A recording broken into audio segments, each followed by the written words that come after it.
Hey everyone, and thanks for jumping back into the cryptoverse. Today, we're going to talk about Bitcoin, preparing for a death cross. If you guys like the content, make sure you subscribe to the channel, give the video a thumbs up, and also check out the Telegram channel, which you can find a link to in the description below.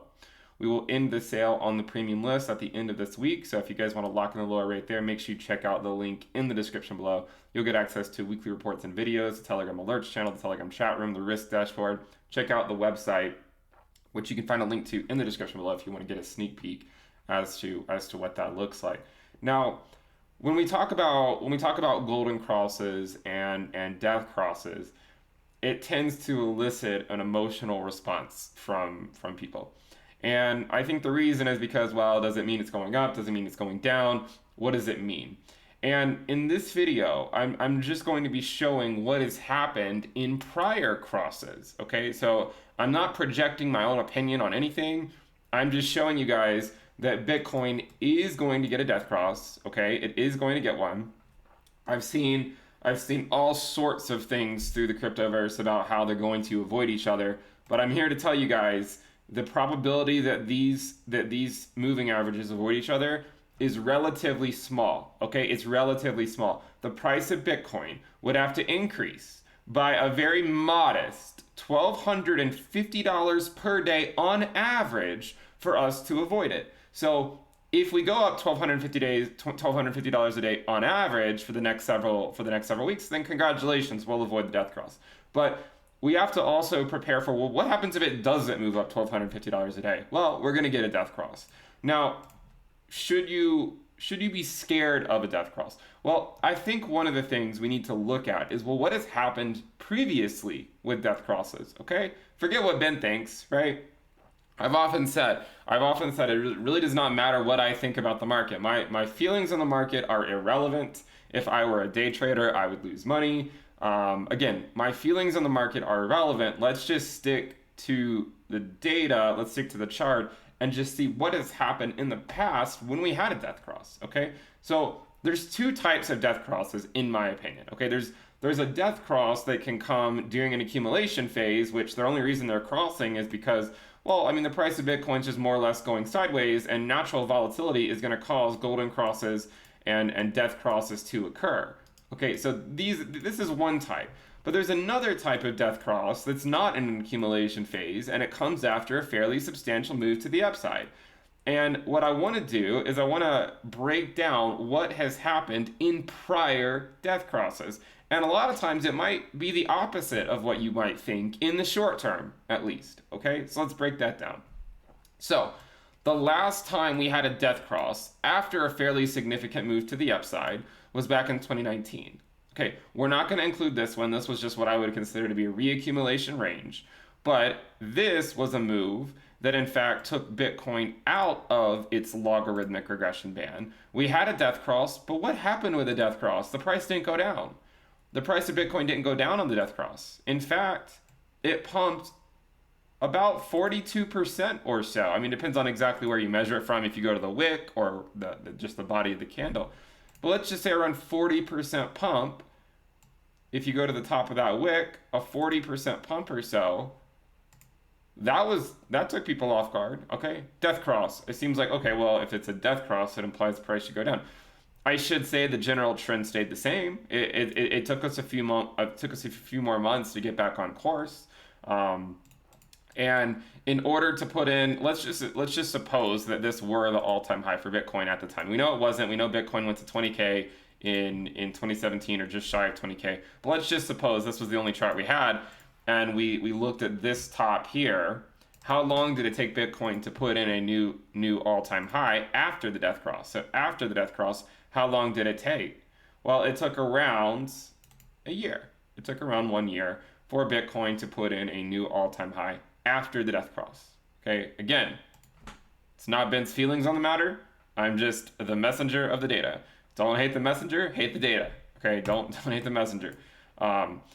374 days. But we had a pump on the death cross. Which I think is fairly important to note, that a lot of people might assume that, all right, we have a death cross, we're immediately going to go down. It's not necessarily true. If history is any indication, we could do the exact opposite in the short term at the very least. Okay? Now, I also should say that moving averages are essentially lagging indicators to tell you what you already know. I mean, is it a surprise that we're going to have the 50-day SMA going below the 200-day SMA? No. I mean, it just tells you what you already know. The last several weeks have been pretty bearish compared to the weeks before it. Therefore, the moving average representing the average price of the last 50 days should go below the price representing an average of, or representing the average of the last 200 days. It's a lagging indicator. It already tells you what you already know. It tells you what you already know. It's not like this is something you can necessarily take to the bank. It tells you what you already know. What about before? Was there another death cross? Well, here is a death cross, and from the time of the death cross, the price at the death cross was around $7,000. Now, in the grand scheme of things, it's not like Bitcoin was going to drop another 90% from the price where we were at the death cross. It didn't. I mean, if you go to this level at the death cross, the price was $7,400. And if you don't include the pandemic capitulation, which, by the way, only lasted a few days, essentially, it didn't really go that much lower. I mean, it just was fairly bearish for a while where we had some pumps, but they were not sustained. Okay? So let's not assume that a death cross has to take us 80% lower, because I don't think it will. I really don't think it will. What I think, and again, let's distinguish between the data, what's happened, and what I think. The data to me suggests that the cycles will lengthen and the returns will diminish. And therefore, having a period where we are not necessarily the most bullish we've been is not a bad thing. I mean, if we get some consolidation down here for a little while, I don't feel like that's a bad thing. And in fact, some may say it's necessary for us to have that in order to see a six-figure Bitcoin.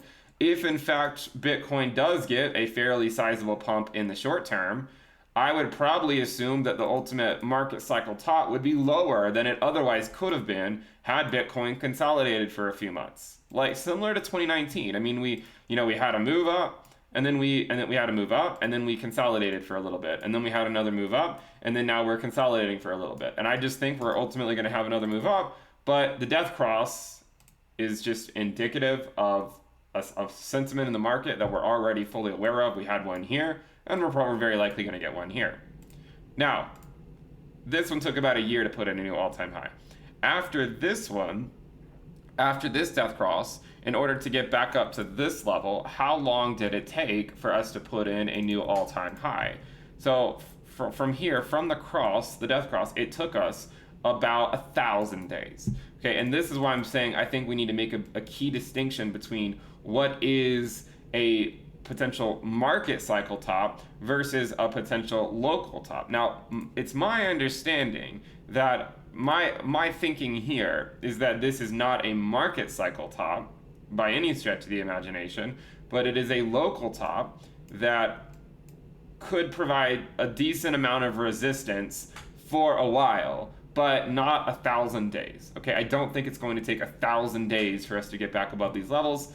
Could it take 3 months, 6 months, maybe even 12 months? I think that's reasonable.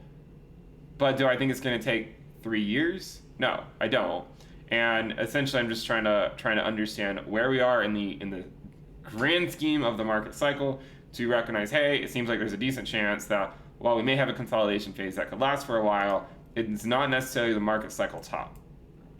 If you go to this death cross too, by the way, if you go look at this death cross, and the price at the time of the death cross, which was right here, we did not really go that much further down in the short term, maybe about 5%, but over the next couple months, the price of Bitcoin pumped a little over 40%.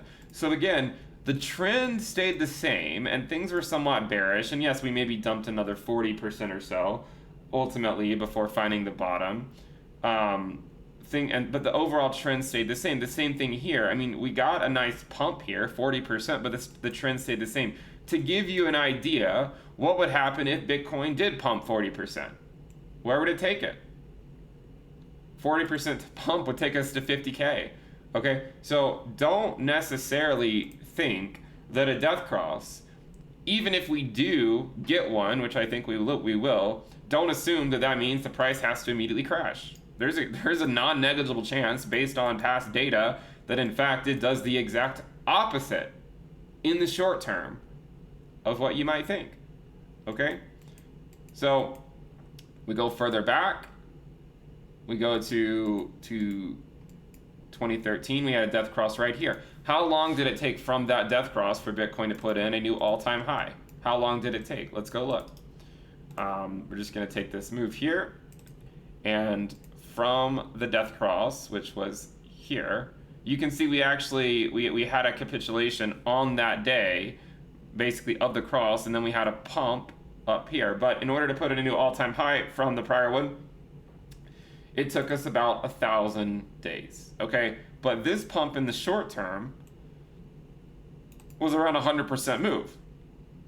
I don't expect 100% move today. I mean, I expect the returns or the volatility will decrease.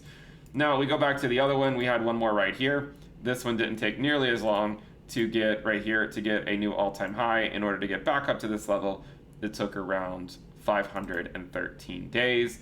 And from this point, though, we did immediately drop. We did not immediately rebound. So the idea that we can know exactly what will happen after a death cross is just simply not true. There have been previous times where, in fact, it pumped 40%. At least 2 of the prior times it pumped 40% before continuing the trend. Another time it dropped 70% before finding a bottom. And so we cannot assume we know exactly what will happen. What we can say is that after getting a death cross, every single time we've had one after a significant move to the upside, we did not immediately find new all-time highs. And this is why I keep saying I do think that Bitcoin will go past 64K, but I don't think it has to happen in June. I don't think it has to happen in July. I don't think it has to happen in August. I think we're going to be in a consolidation phase for a little while longer where it's going to take a lot longer than people expect. But we will come out the other side, and a consolidation phase in this area, in my opinion, is not a bad thing. The one thing to look out for is if we do get this 40% move or something after a death cross, like we've seen a couple times before, and we ultimately go back to 50K, is it sustained? And the way to look at that, I would say, would be to, can we get back above our bull market support band? Okay, can we get back above it? And right now, the 20-week estimate is at almost 49K.